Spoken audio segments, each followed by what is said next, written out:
Xavier Hofer, on va remonter un peu plus tôt dans l'actualité. L'attaque du commissariat de Champigny-sur-Marne par une quinzaine de jeunes équipés d'engins pyrotechniques, de mortiers comme on les appelle. Réaction gouvernementale à la chaîne, Gérald Darmanin annonce qu'il va supprimer de la vente les feux d'artifice. Emmanuel Vargon qui affirme qu'il faut réinjecter de l'argent dans un nouveau plan d'urbanisme pour Champigny-sur-Marne. Et Marlène Schiappa qui explique qu'il faudra indemniser les jeunes qu'on sortirait éventuellement du trafic de drogue. Tel a été les faits, telles ont été les réponses. Qu'est-ce qu'il faut en juger? Alors, premièrement, le temps, la temporalité. Dans les faits, avant l'élection présidentielle, il reste, allez, 18 mois, 19 si on est extrêmement généreux. On ne peut rien faire dans les 18-19 mois en question de sérieux et de durable pour rétablir la sécurité dans ce pays. Donc même s'ils avaient l'intention de bien faire, ils ne le peuvent pas et ils sont condamnés au tam-tam, au bluff, à l'esbrouf et à ne pas s'attaquer à l'essentiel. Vous venez de citer un certain nombre de faits. Manifestement, tout tourne autour des zones hors contrôle et des fameux quartiers sensibles, etc. C'est ça qu'il faut résorber. Tant qu'on ne l'aura pas fait, il y aura toujours autant de drogue qui sera vendue, il y aura toujours autant de commissariats qui seront attaqués, il y aura toujours autant de femmes qui seront agressées parce qu'elles portent une jupe ou parce qu'elles mettent du rouge à lèvres ou quoi que ce soit. Et donc ça va continuer. De 1974 à 1977, on a eu un ministre de l'Intérieur qui s'appelait Michel Poniatowski. Michel Poniatowski est l'inventeur de l'opération coup de poing. Il y avait déjà des cités à l'époque, vous savez, avant Mitterrand, quoi. Mais il était l'inventeur de l'intervention coup de poing, où il y a un point de deal, hop, on envoie les flics, etc. Naturellement, c'est voué à l'échec. Ça ne peut pas marcher. Ce que vous faites, quand vous faites ce que faisait Poniatowski et ce que fait aujourd'hui Darmanin, vous ne dissolvez pas le crime organisé, vous le déplacez.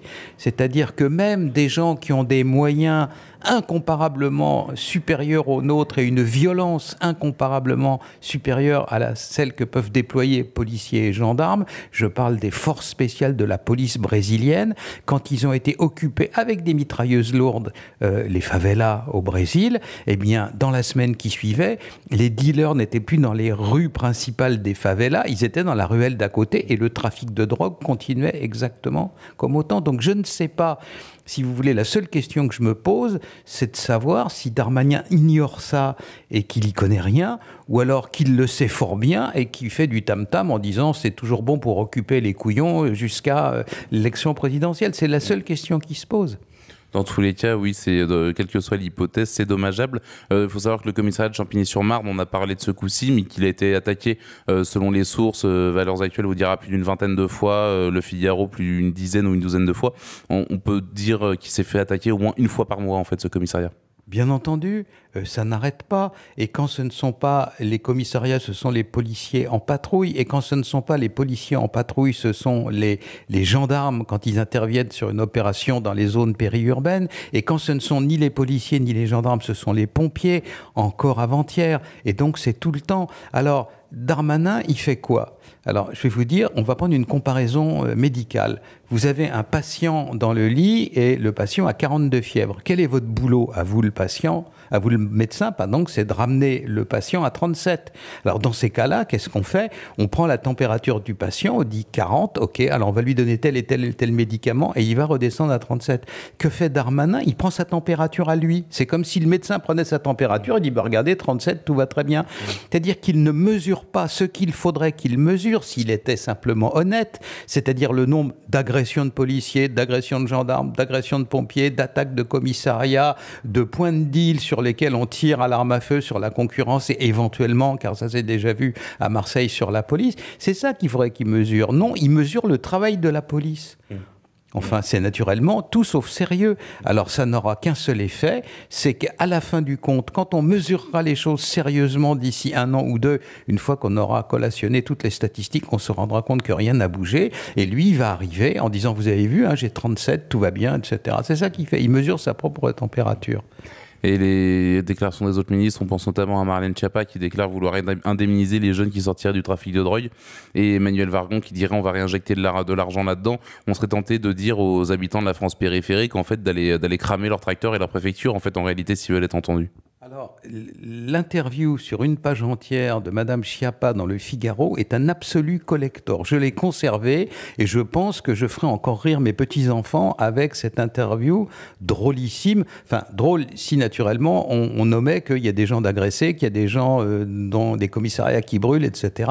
Mais c'est drôlissime. Vous savez, dans le temps, il y avait des livres pour les petites filles qui s'appelaient Martine. Alors, Martine va à la plage, etc. Et là, l'interview, c'est Marlène va en Seine-Saint-Denis. C'est trop drôle. Vous vous rendez compte, mais c'est horrible, mais ces gens-là sont très méchants, etc.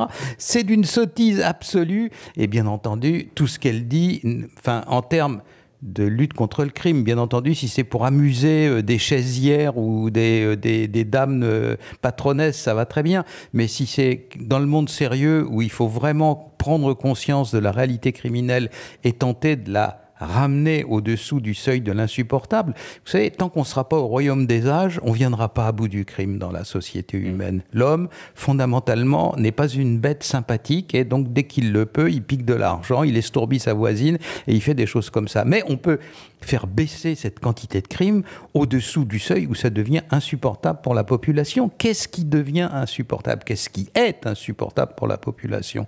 Ce sont les cambriolages, ce sont les agressions, ce sont les voitures qui brûlent. C'est ça qu'il faut que M. Darmanin mesure en nous disant, vous voyez, il y avait tant de cambriolages et maintenant il y en a tant en moins. Alors bien entendu, sur les vols à main armée, sur les cambriolages, le ministère de l'Intérieur triche autant qu'il le peut. Hein, vous savez que si on compare le nombre de cambriolages de grands pays voisins de la France avec une population analogue, ça ne sert à rien de comparer la France avec le Liechtenstein ou même avec la Belgique. 66 millions d'habitants, 10 millions d'habitants pour la Belgique, ça ne sert à rien. Mais l'Espagne, mais l'Italie, mais l'Allemagne, là on peut. Là où en moyenne vous avez 130, 140 cambriolages pour 100 000 habitants dans ces trois pays-là, pour la France, vous en avez 560 pour 100 000. On a un bilan en termes de cambriolage qui est absolument désastreux. Les cambriolages, c'est la forme de criminalité qui gêne et qui embête le plus des gens. Non seulement vous vous faites piquer vos bijoux, vos souvenirs de famille, votre pognon, mais en plus, il y a des papiers à remplir à l'infini, il faut faire de la paperasse, etc. Et si ça se trouve, ça va recommencer une semaine après. Donc, c'est ça que monsieur, s'il est sérieux, peut-être qu'on lui a pas dit, le pauvre, hein, peut-être qu'il est laissé dans l'ombre, comme ça, par des policiers qui l'entourent et qui, parfois, peuvent être un peu filous, il est vrai. Mais s'il a l'intention de faire les choses sérieusement, qui viennent une fois par mois, ok, bonne idée, et nous dire, voilà, les cambriolages, ça a baissé de temps, mais les choses qui doivent baisser, ça doit être les infractions qui font mal aux Français, qui les font souffrir, qui leur font de la peine. Il ne fait pas mesurer la quantité, je veux dire, en matière de trafic de drogue, comme la police infiltre les réseaux et fait livrer à peu près ce qu'elle veut, etc. Ce qu'elle mesure, c'est son propre travail. Moi, personnellement, en tant que criminologue, je n'en ai rien à fiche de savoir si les policiers ont fait ceci et cela. Ils essayent de travailler sérieusement et c'est bien. Ce qu'il faut, c'est mesurer les infractions qui font mal aux Français. Je le répète, c'est l'activité, le pillage des campagnes par les nomades, les racailles dans les banlieues et les agressions, etc. On commence, nous, à faire un travail que le ministère de l'Intérieur n'a jamais fait. Hein. C'est-à-dire qu'on prend les fameux quartiers de reconquête républicaine et on regarde dans le département où sont faits les petits cambriolages et les petits vols à main armée, etc. Vous en avez plus de 60% à moins d'1 kilomètre des zones de reconquête républicaine. À quoi elles servent, les zones de reconquête républicaine, si une majorité des actes qui pourrissent la vie des Français se commet à proximité des cités en question, et naturellement émanant de là, si ça constitue des métastases de l'activité criminelle des cités, et si ça ne change pas, malgré les discours de M. Darmanin, et malgré les violoncelles de Maître Dupont-Aubira sur les malheureux gamins déchirés par la vie. Hein, voilà, c'est ça qui se passe. On est plus dans une logique de conquête que de séparatisme, en fait, en réalité. Ce qu'il faut faire, c'est rétablir la loi républicaine dans le respect absolu du code pénal tel qu'il est aujourd'hui. Il n'y a pas une virgule à en reprendre. Je suis prêt à prendre tous les paris que le jour où, de même qu'il s'applique Dans Paris, le code pénal s'applique, par exemple, en Seine-Saint-Denis.